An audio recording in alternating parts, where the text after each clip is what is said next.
How are we doing, guys? Welcome to DT's Daily. Now, on today's show, we're going to be talking about England and in particular, why Gareth Southgate is still manager. How are we doing, guys? Welcome to DT's Daily. That's right.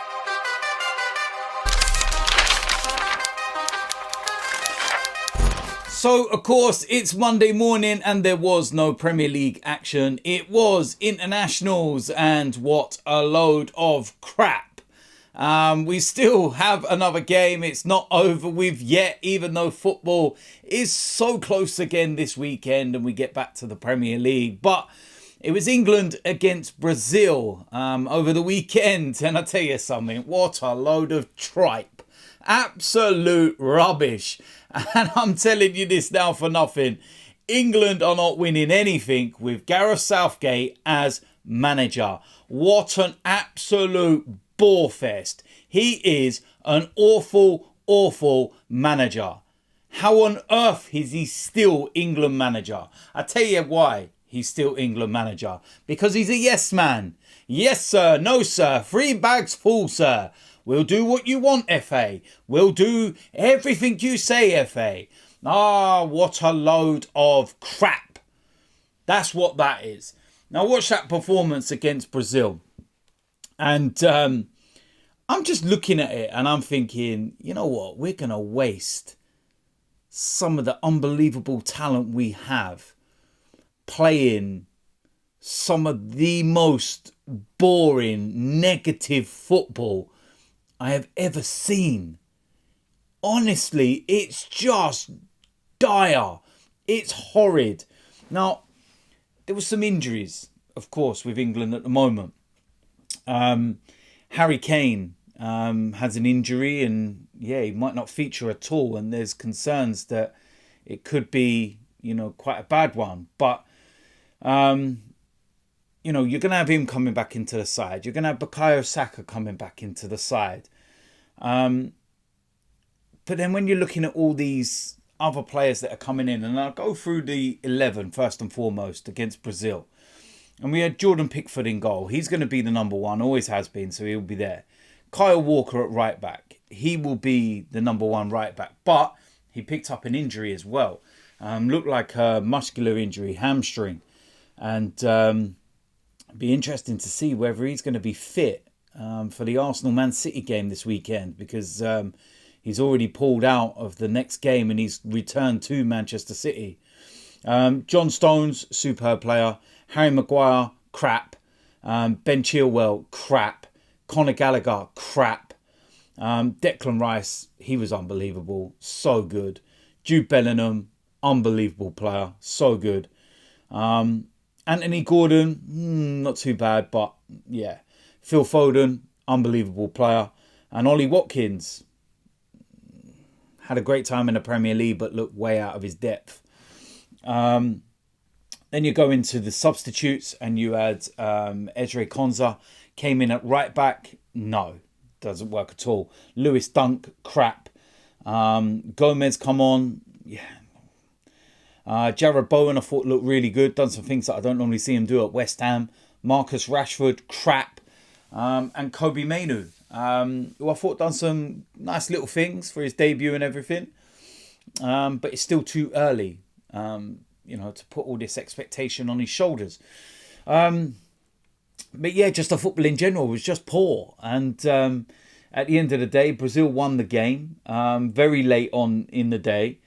It was Endrick, 17 years old, that scored with 10 minutes to go. But the overall game itself, it was just poor.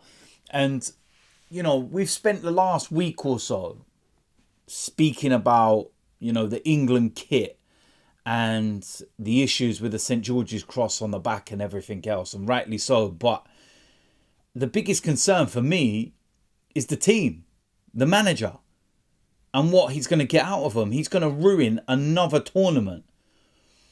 And,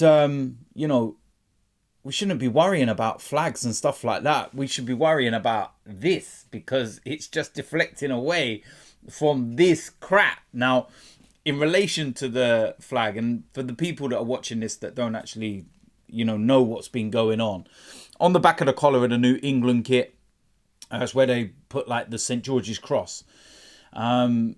This time they've decided to change the colours of the St. George's cross. Now, of course, it's normally red with a white background, etc., etc. But they've gone with this multicolour. And they've came out and said it's kind of just a playful, you know, colour change, and it kind of represents something to do with the 66 World Cup and everything. Listen, we weren't born yesterday. Stop talking crap, okay? We know what it is. Everybody knows what you are trying to do, and it's about, you know, pushing all this wokeness and everything else on everybody else and everything. And I'm somebody that believes that everybody should live the same equally and all the rest of it. And, you know, we all got one life, live it however you want to live it and everything else. But don't push all of this stuff onto everybody else. You know, we don't need it shoved in our faces. Now, I've seen some comparisons this week, and you know, the colours of the flag and everything else, and it is very, very, very reminiscent to the flag which represents bisexual. The colours are identical. Listen, at the end of the day, like we said, if it was a playful you know, take, and I'll get to what I mean in a second with that, but you know, they're just trying to push everything into everything and think that nobody will notice. Now, a prime example is that you look at club badges, and club badges now change their colour based on the kit itself, so it all matches. So for example, my team's badge, our badge is red and white, but to match this particular, you know, style, it matches the rest of the colours. It's like colour coordinated. So there's no political message. There's no hidden, you know, message within there. It's just simply colour matching everything. This hasn't been done. And it's a flag of your country as well. You just don't change it. So I've seen some people comparing that and saying like, oh, but it's, you know, the same. It's not the same. Okay, when you change the colour of the badge and everything else, it's just colour matching. And I've seen it with some, you know, St. George's Cross or Union Jacks with the Olympics and stuff, and they've literally just colour matched it to their outfits, like the blue and stuff like that. There's no hidden message within there, which you can clearly see with this. That's my opinion on it. Again, let people live their lives and do whatever you want to do, but just don't force everything on the rest of us. It's live your life, be happy, and do what you want to do, but just don't force everything down our throats.